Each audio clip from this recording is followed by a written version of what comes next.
Okay, what's going on, guys? Dr. Stephen James here to bring you another video. Today is my weekly review for this week's episode of the mid-season finale of The Walking Dead. It is called For Blood. Okay, so spoiler warning, if you have not seen this episode, I suggest you watch it before watching this. So to start with, we have the sanctuary, we have Alexandria, which is experiencing hurricane weather, and basically it takes place in one of the houses where everyone is covering for shelter. We can see Judith talking with Gracie, RJ, and Herschel about how they're going to get out of this, and the guy who was the last. I'm sorry, I still can't remember his name, but the guy who was last to see Michonne, he was telling Judith how proud Michonne would be if she could see her, and he's right. She would be, because she's a lot like her. She's consoling, she's tough, and she's pretty much everything that Michonne is at this point. The entire episode, at least the parts where they're shown in Alexandria, is just them hunkering down in the weather.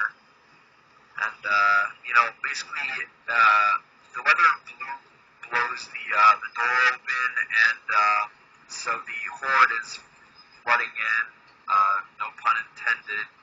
Yeah, so they have made their way to the house they're hunkered down in. Rosita, eventually steps up and takes them all out, and then just says to stay away from the windows. But a bunch more of them came through, and they breached the doorway, and they've had to get upstairs to hold off. And Judith, who was looking for Gracie, found her in the basement because she was looking for a weapon to use, like Judith and Rosita with that bone, that spine-looking sword with all the spikes. And obviously, she wanted a cool weapon like that to fit her personality. I get it. So, Judith once again saved Gracie's life. She saved her life before with that walker that breached a window and tried to grab hold of her. Judith took care of that as well. And I guess I should also point out that a bunch of people from the house went out to clear the horde and mend the walls type thing. I actually kind of would have liked to see that. It can't be easy rebuilding a wall in that kind of weather and keeping off a horde at the same time. So honestly, I kind of would have preferred to see that of all things. But anyway, Aaron was one of the people that went, and Gracie was concerned that he would never see her again. So Judith, who initially wanted to go out and help him, she offered to stay behind after all and look after Gracie, which that was pretty nice. I think she was going to go outside with them. I could be mistaken. I'd have to rewatch the episode to find out, but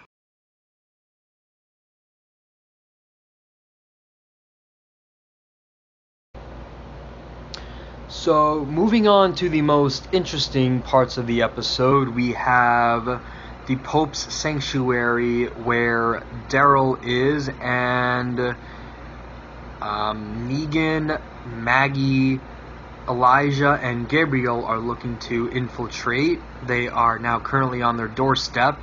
The Pope doesn't know that because they're amongst the Horde using whisper tactics. The Pope has one of their guys lead the Horde, or maybe most of the Horde, away from the sanctuary, except it is a trap by our group, and he has been outflanked by another Horde following close by. So I think it was Elijah and I guess it was Maggie and Gabriel that we saw sneak up on the guy to cut him up so that he would be immobilized and that the Horde would get him faster. So it was at that point that the Pope's suspicions were confirmed that that Maggie was behind this,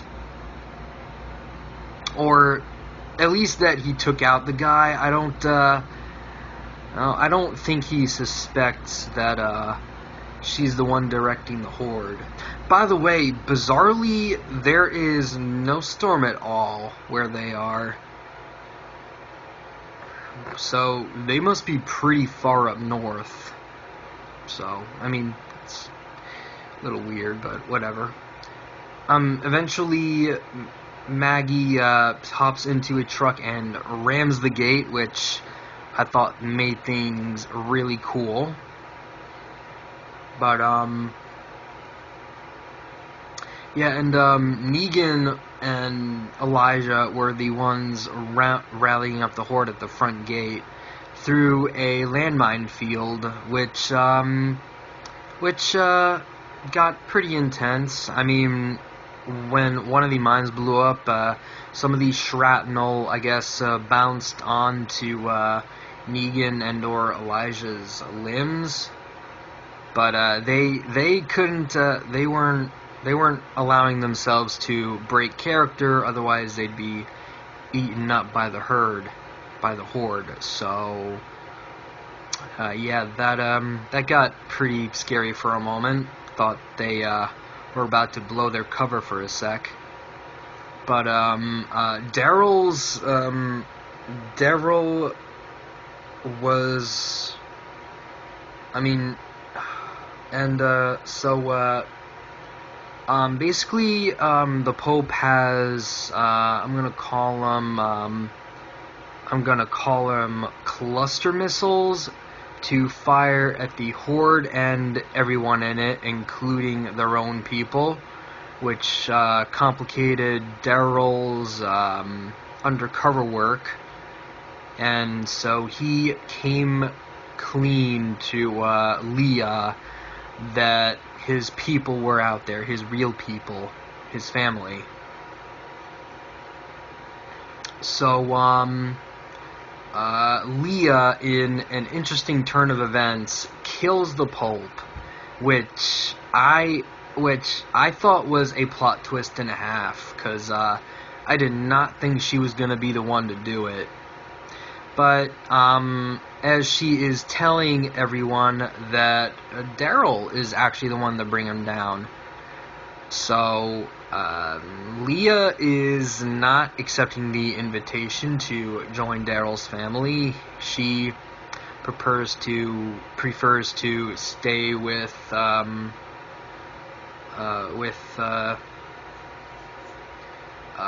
Pope's old family. So she tells everyone that Daryl is the one that killed the Pope, which I guess it doesn't really matter because he's an enemy anyway. But I mean, it's still a lie regardless. So I mean, it just made Leah less likable than we already knew her to be. So, anyway, yeah, of course, Daryl got away, and,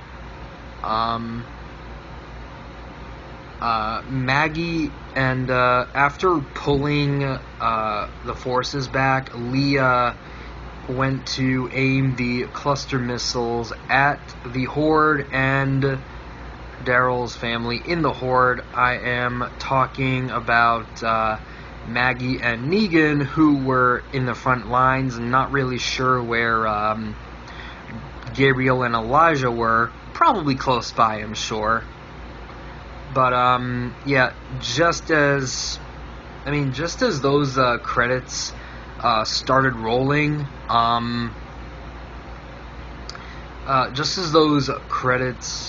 just before the credits started rolling, we last see Leah pointing the missiles at them. So, are they okay? Don't know. Gonna have to wait till February to find out, because this was a mid-season finale. Although, I guess technically it is a one-third season finale, because there are 3 parts to this. We just watched part 1. Normally it would be considered a mid-season finale, but there are a total of 24 episodes, and we're on the 8th, so there are there are 16 more still to go, so yeah, that's a third. But yeah, point is, I'm sure they're going to be okay. I mean, no one kills Maggie and Negan except each other. But that doesn't mean they won't go that route. We don't really know. But hopefully they'll be okay.